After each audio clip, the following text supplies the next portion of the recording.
Hello दोस्तों, आज की इस वीडियो में हम लोग बात करेंगे कि मिसाइलों की कैटेगरी के बारे में।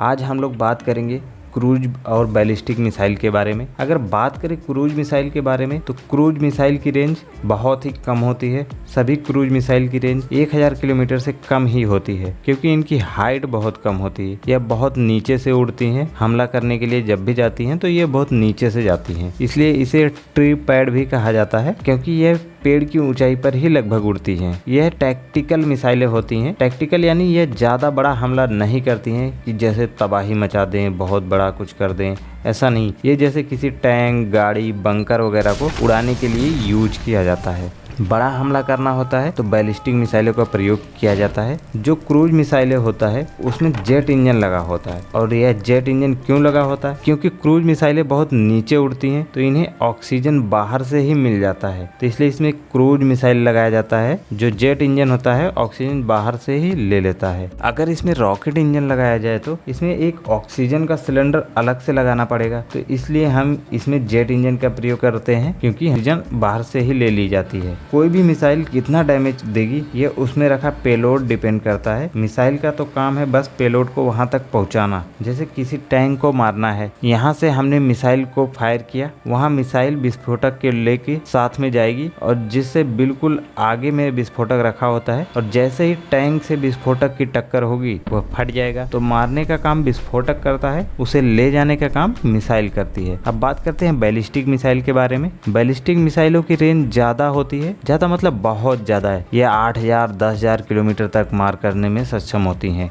रेंज ज्यादा होगी तो जाहिर सी बात है कि इसकी हाइट भी बढ़ानी पड़ेगी। हाइट यानी ऊंचाई को बढ़ाना पड़ेगा। यह मिसाइलें सबसे पहले स्पेस में चली जाती हैं, फिर वहां से वापस आती हैं। स्पेस यानी यह नहीं कि स्पेस में चली जाती हैं वहीं पे रुक जाती हैं। स्पेस वह एरिया जहां से 100 किलोमीटर से ऊपर, जहां पे हमारा अंतरिक्ष शुरू ही होता है लगभग, तो यहां तक वह जाती हैं। यह कई पार्ट में बनाई जाती हैं। जैसे स्पेस में से रॉकेट को ले जाने के लिए होती हैं, वैसे ही इसके भी पार्ट अलग अलग होते हैं। यह खुलते रहते हैं आगे जाने पर। इससे बैलिस्टिक मिसाइल होती है। यह स्पेस तक चली जाती है, इसलिए इसमें रॉकेट इंजन का प्रयोग किया जाता है, जिसमें ऑक्सीजन सिलेंडर अलग से ही लगाया जाता है, क्योंकि इतनी ऊंचाई पर ऑक्सीजन तो होता नहीं। क्रूज मिसाइलें नीचे उड़ती हैं, इसलिए उसमें जेट इंजन लगाया जाता है, और यह स्पेस में लगभग चली जाती है, इसलिए इसमें रॉकेट इंजन का प्रयोग किया जाता है, जिसमें ऑक्सीजन सिलेंडर उसी में लगा दिया जाता है। बैलिस्टिक मिसाइलें स्ट्रेटेजिक होती हैं, क्योंकि यह परमानेंट डैमेज करती हैं। जैसे हिरोशिमा और नागासाकी पर हमला हुआ था परमाणु बम, तो यह क्या करती हैं, उसे परमानेंट तहस नहस कर देती हैं। अगर बात करते हैं यह काम कैसे करते हैं, तो मान लीजिए यह 4th स्टेज मिसाइल है, ABCD, और सबसे ऊपर यहाँ पे पेलोड रखा हुआ है। पेलोड यानी विस्फोटक रखा होता है, और ऊपर से एक कैप लगा दिया जाता है जिसे वार हेड कहते हैं, जिससे फायर के बाद हवा के घर्षण से यह विस्फोट ना करे। इसलिए यह जब तक टकराएगा नहीं तब तक विस्फोट नहीं होता है। यह वार हेड उसे सुरक्षित रखता है। कई बार आप देखते होंगे कि फायर किया गया लेकिन विस्फोट नहीं हुआ। यह अक्सर रेगिस्तान वाले एरिया में ऐसा होता है। क्यों? क्योंकि विस्फोटक जब दागा जाता है वह सामने की तरफ इतना नुकीला होता है कि जिसमें हवा का दबाव कम काम करे और यह तेजी से आगे बढ़े, इसलिए ऐसा नुकीला टाइप में बनाया जाता है। इसलिए कई बार क्या होता है, रेगिस्तान एरिया में रेत में यह घुस जाता है। नुकीले होने की वजह से इस पर उतना दबाव आगे से नहीं बन पाता